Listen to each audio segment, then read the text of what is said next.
you think that most of the Romanians that are coming here for the first time will want to work and not just take benefits?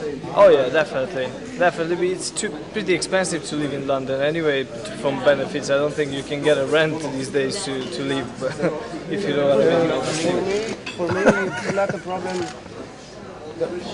Another people from Romania, because I am me and another people, another people.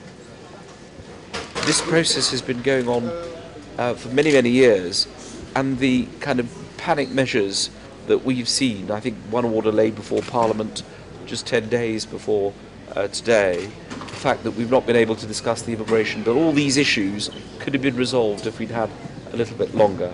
And I think my final point is this: it's about the whole issue of enlargement. Croatia is now a member of the EU. Its transitional arrangements will end in 2020.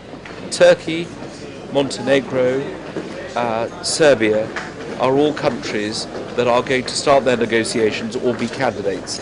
That's an additional 100 million people who, if they join the EU, will have the right to come here. That is why we do need to address the issue of enlargement and tell countries right at the start of the process whether they're going to be allowed to bring their citizens in or not.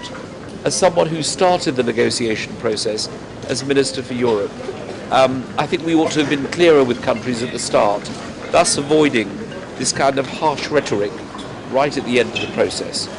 So just on the conversations we've had with some of the people who've come here, a lot of them are returning people. They already work in Britain and they're coming back after a holiday, so they're not people coming here for the first time. We've seen no evidence of people who rushed up and bought tickets in order to arrive because it's the 1st of January. We'd be surprised if they did so. This is, after all, only a snapshot, but we do need to resolve this issue in the future, and it's an issue for the whole of the EU to resolve, so we don't get these kinds of dramas at the end.